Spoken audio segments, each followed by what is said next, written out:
Impact.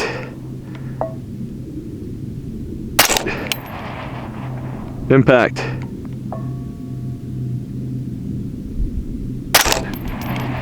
Impact.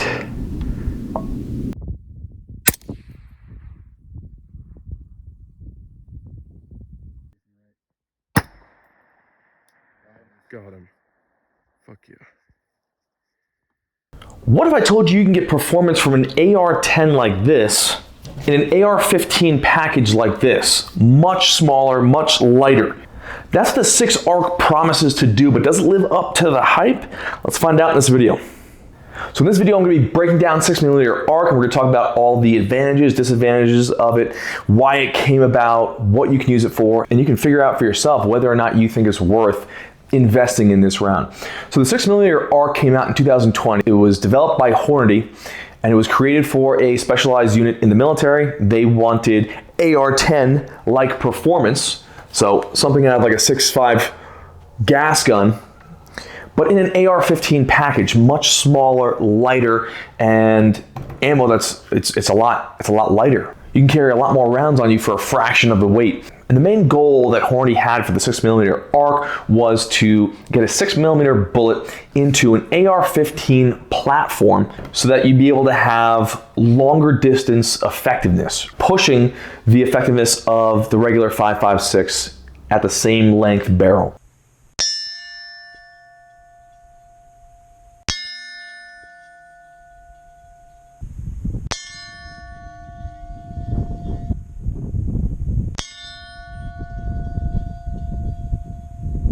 So if we start comparing 6 ARC to 5.56, 308, 6.5 Creedmoor, all right, let's start with 5.56. With the 6 ARC in the same platform, you have longer distances you're able to shoot with more energy on target and better performance in the wind. Those are the benefits over 5.56. When it comes to, say, an AR-10, so 308, 6.5, you've got less recoil in the 6 ARC, so you have faster follow-up shots. You can spot your shots better. That's kind of important if you're shooting by yourself if you don't have a spotter with you. You're also getting 308 type performance out of the same barrel, so ballistics wise, but better in the wind. And compared to a 6.5, you're gonna have a longer barrel life. So let's dive into some numbers, nerd out, and actually compare these rounds. All right, let's compare 6 ARC to 5.56 right now. We're talking about elevation ballistics. At 500 yards, you need 2.84 mils for a 6 ARC in an 18-inch upper. With an 18-inch 5.56, I needed 3 mils. Okay, looking at 800 yards now, I need 6 mils of elevation for the 6 ARC, and I needed 6.7 mils for the 5.56. When we get to 1,000, I needed 9.5 mils for the 6 ARC and 10.6 for the 5.56. So we're shaving a mil of elevation off there.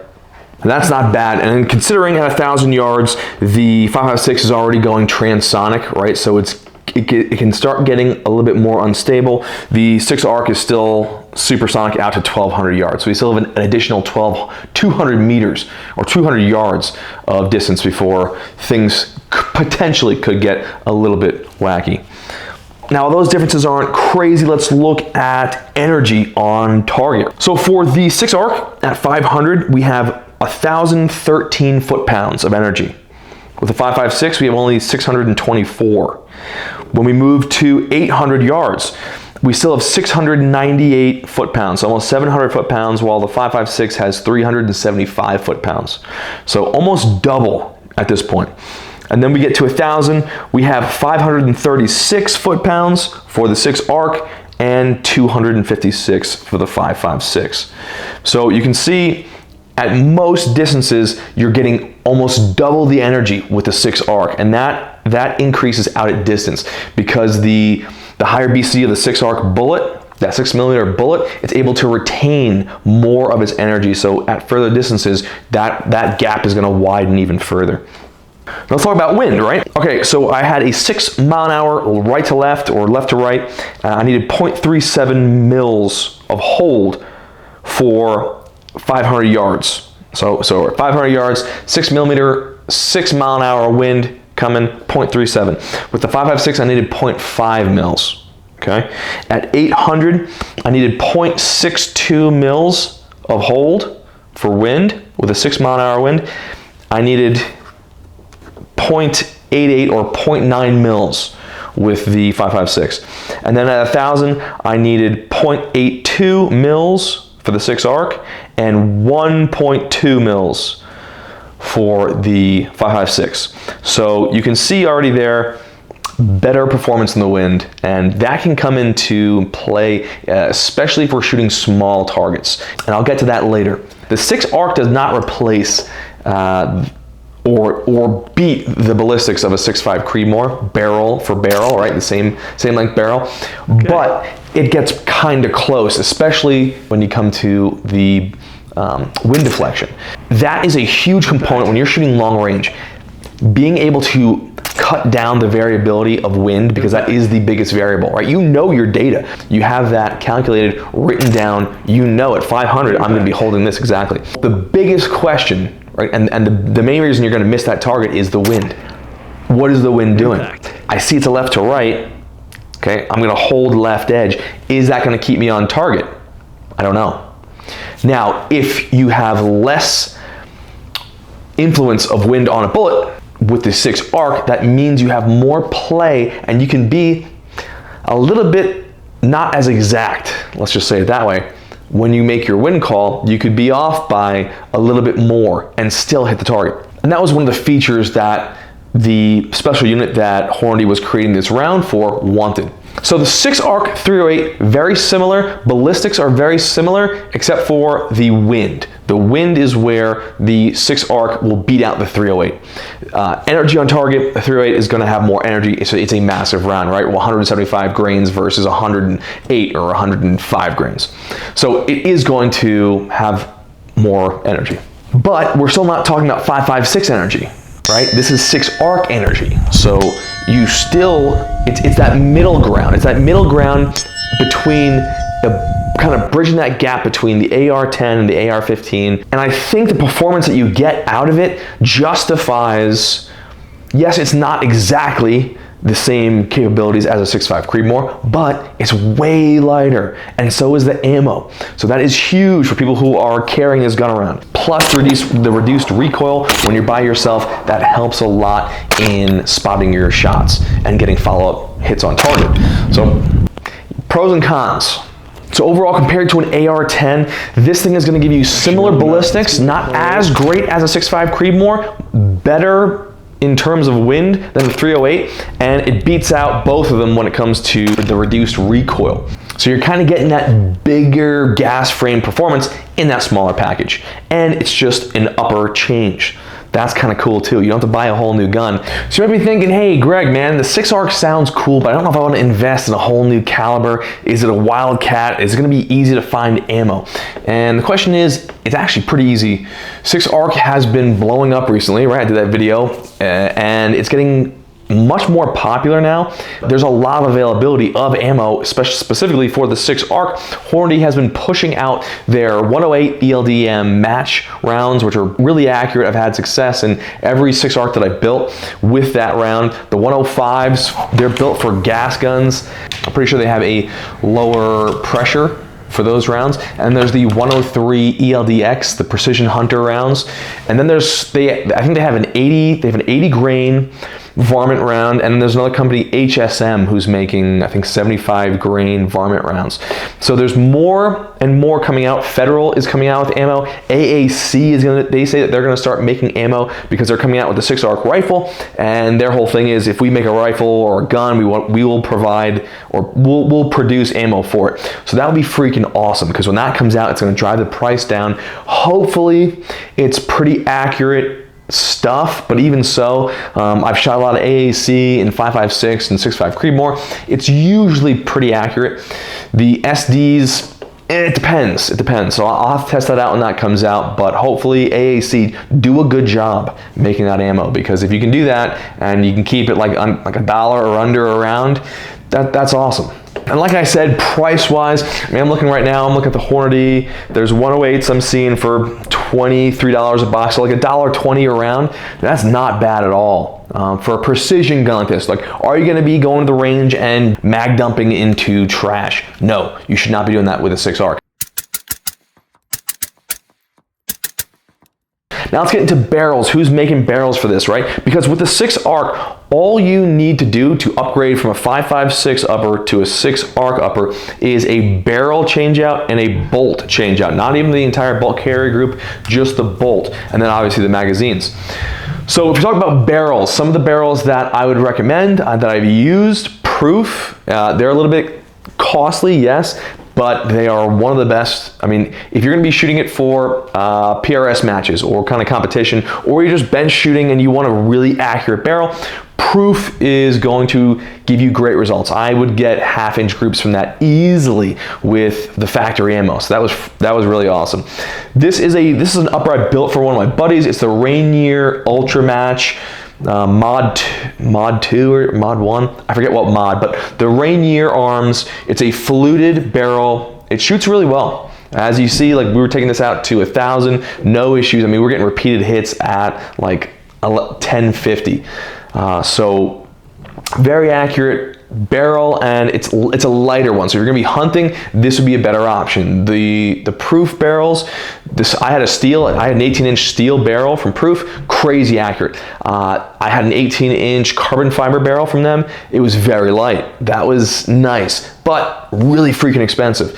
So if you're on a budget, you want to keep it 500 and less for a barrel, you're looking at Rainier. Faxon, I built a Faxon upper for my buddy. It was a Faxon barrel in a BCM upper, and I could not get that thing to shoot at all. I mean, we're talking 2 to 3 inch groups. It was just really bad. It was their pencil barrel, which probably did not help at all. I just had a bad taste in my mouth with the Faxon. Ballistic Advantage, I've had mixed reviews. I've had buddies who built with a Ballistic Advantage and it would shoot really tight groups, but then it would kind of string weirdly at distance on target. And then he switched it out to a different barrel and a different manufacturer, I forget which one. And then he's like, oh no, like no problems after that. I think it was a Proof. He put a Proof barrel on it. He built out of a LaRue upper and put a Proof in it, and that thing was shooting lights out. And it didn't have that issue anymore. So I don't know. Some of the barrels that have shown pretty good results, but that I don't have personal experience with. The Odin barrels, apparently they shoot really well. I know Wilson Combat makes 6 arc barrels. I have not shot those, but I have the 16-inch 6.5 Creedmoor that I built. That has the Wilson Combat, like it's called like a recce fluted barrel. Pretty accurate, so not bad. Another option, which is kind of costly as well, is the Noveske. The Noveske DDF barrels. Now, I've never really been a huge fan of Noveske just because the prices are pretty high, and I mean, the quality from what I've seen is up there, right? The new barrels that they have, the DDF, it's a deep flute, disruptive deep flute.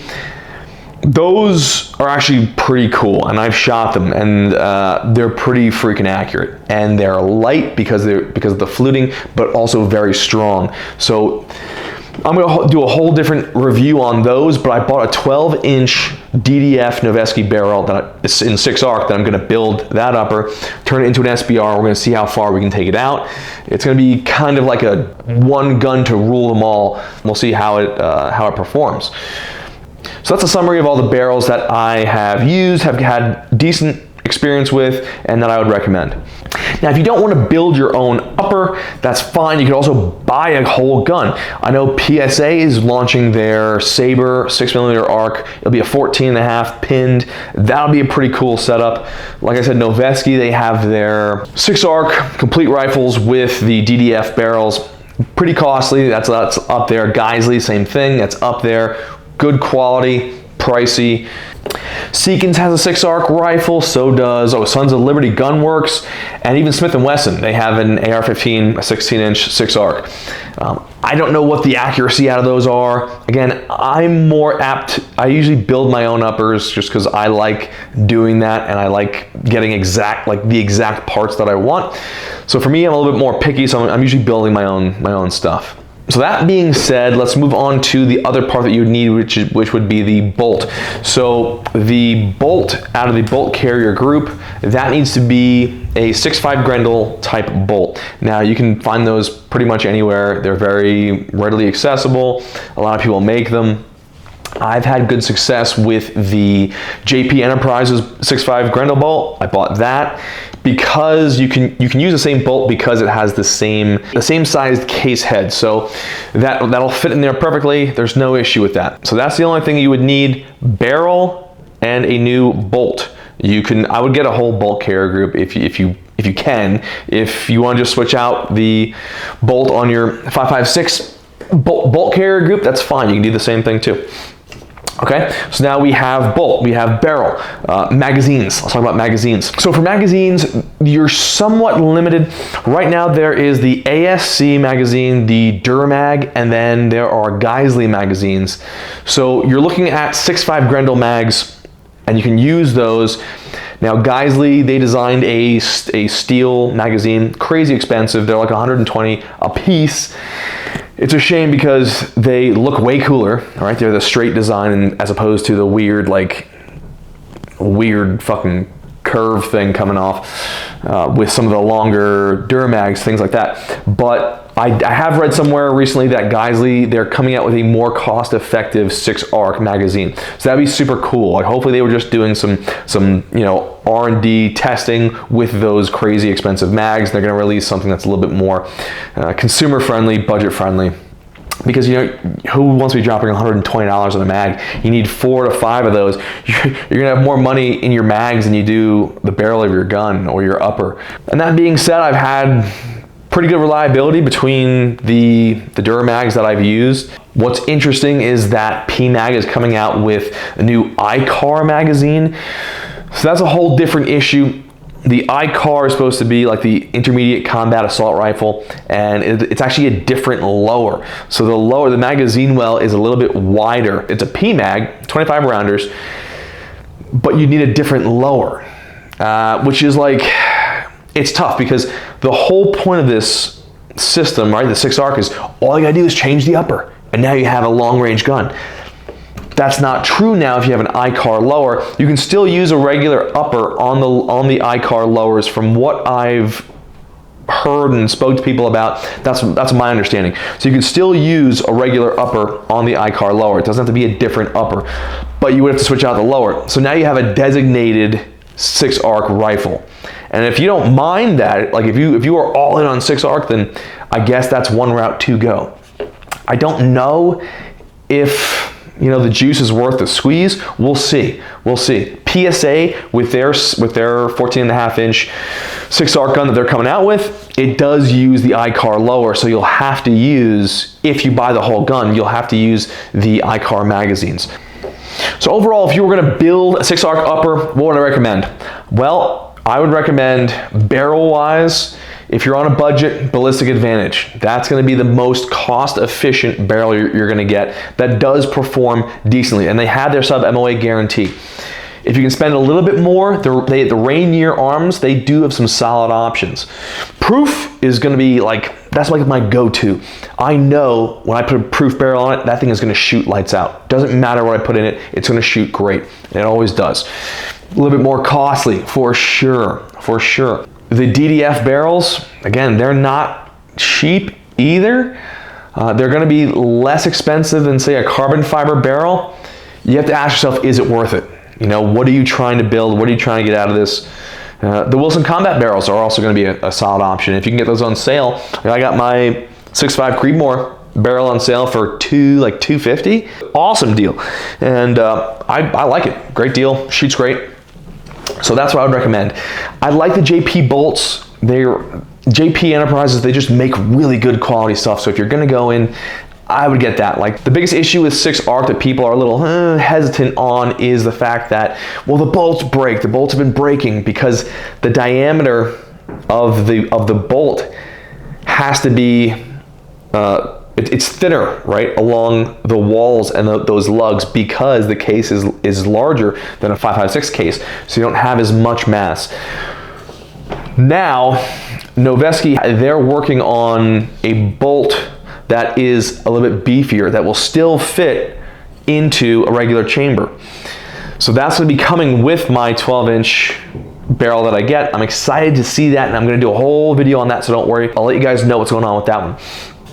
But that'll be interesting because when you start getting into proprietary things, that's what takes people's interest away from stuff like this. Like if you tell me I need everything new and everything has to be proprietary, I'm like, I'm probably not going to do it. I'm probably not going to use it.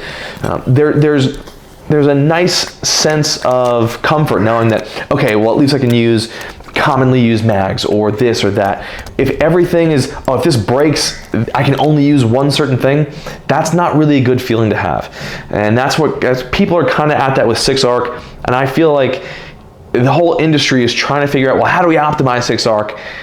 But if they go too far and start making proprietary stuff, people are not going to buy it. I don't think. It just won't be adopted. You'll have issues with that, and it won't grow the way it should, because I think 6-arc, honestly, is the best round ever designed for the AR-15 platform. The 6mm bullet was selected for that purpose, for long-range performance. Up close, 300 and in, yeah, 6.5 Grendel, great, use it. I don't hate it. I'm not hating on it. I'm just saying the 6-arc outperforms it at 5 to 1200. It just does. So now that we've talked up the 6-arc and I said it's the best gun ever, let's talk about some of the cons, right? The downsides of 6-arc, why maybe you shouldn't get it. The 6-arc round itself, the ammo availability, it's not as available as 5.56. No, of course not, right? 5.56 has been used by the military for decades. The 6-arc is used by a few specialized units, and even then, it's not widely used, right? So people are starting to pick up on it. They're like, oh, it takes a while for people to adapt it and for it to become popular. It's becoming more popular now, and people are seeing the benefit out of it. But you have to ask yourself, is it worth it? Is it worth it to you? You can find ammo easily available. It's going to be the same price or cheaper, mostly, than 6.5 Creedmoor. So do you want to shoot long range on a budget? Yes, you'll have the initial investment of the upper, but that's it. You're not buying a whole new gun, right? If you have an AR-15 already, all you're doing is building an upper or buying an upper, and now you have a long-range setup, a really effective long-range setup, which is pretty cool. But there's another downside. There's been issues with reliability in some of those, especially the earlier magazines. A lot of the companies have gotten that issue fixed, and bolts nowadays don't break as much as they used to. So they're getting better designed with time. So in time, things are getting better. I've talked to my one buddy. He said he was 3,000 rounds in. I think 3,000 rounds before the bolt broke. And again, I've shot 5.56 a lot. Bolts break. Lugs break. They just shear off. That happens. Happens with 5.56. It happens with 6.5 Grendel. Happens with 6-arc. It's going to happen. Have a spare bolt. For me, having a spare bolt with you at all times, like if you have a gas gun, the main thing that's going to go down in your gun is going to be the bolt, right? The bolt lug is going to shear. That's most likely going to be your number one issue if you have any kind of serious malfunction. For magazines are becoming more reliable. Let's hope that more and more come out. We need better magazines for the 6-arc, and I think we're seeing that coming. So that is also changing as well. And now let's talk about, is this round for you? Okay, this round is designed for people who want to have a long-range gas gun option that is a little bit lighter, a little bit cheaper to shoot, easier with the recoil, better for kids compared to like an AR-10 platform. I think if you're going to just be shooting at the range and you just want to plank, I don't think the 6-arc is really necessary. You can stick with 5.56, you're all right. If you're shooting past 500, that's where you're really going to start to see the benefits of this. Or if you're shooting smaller targets, say you're shooting a head-sized target at 300, that's a law enforcement type engagement, you would be better off with the 6-arc than you would with a 5.56, only because of the wind deflection that you get with the 6mm bullet. With a 6mm round, right, the 6-arc, if we have a 6 to 8 inch head, that is the average size of a head, at 300 yards, if you have an 18, I would have longer than 18, I go 20, 22 inch, why not, right? If it's designed specifically for long range, barrel length, I would go longer. 18 performs really well, 18 inches like 1,000 yards, solid gun. You go up to 20, 22 inches, you're gaining more ballistically. Back to what we were saying, 6 to 8 inches. You would need, if you have a 6 to 8 inch head, okay, we have 6 mile an hour wind.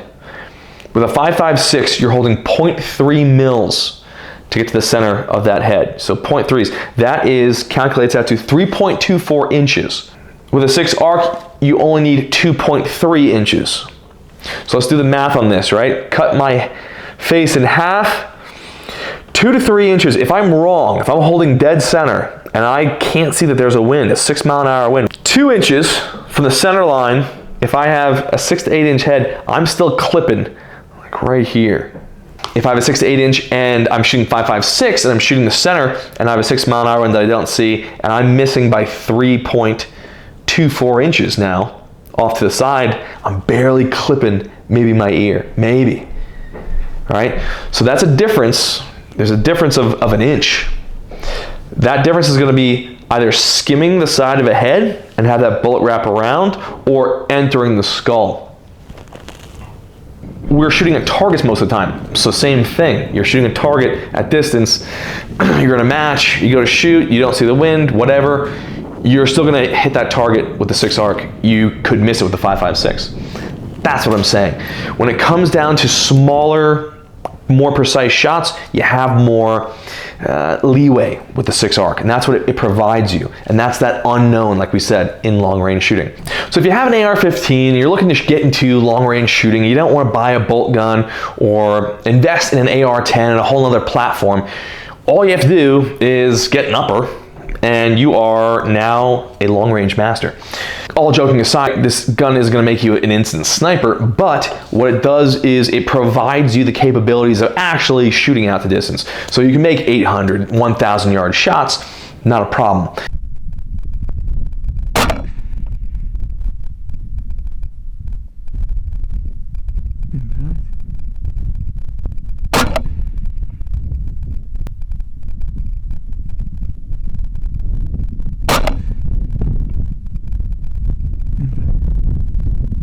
Ideally, I see the 6 arc is great for military purposes, which is what it was designed for. Law enforcement, for guys who want a gas gun that can get out the distance but not have to lug around a much heavier AR-10 platform, and or the dude on a budget who just wants to get that capability by just changing out the upper. That, I think, is who the 6 arc is going to be ideal for. Got him. Fuck yeah. So let me know in the comments, what do you think about the 6 arc? Do you like it? Do you think it's going to stay around? Or do you think you're just going to stick with 5.56? Also, let me know what kind of videos do you guys want to see with the 6 arc. All right, until next time, I'll see you guys. Keep shooting, keep lifting, and stay in shape.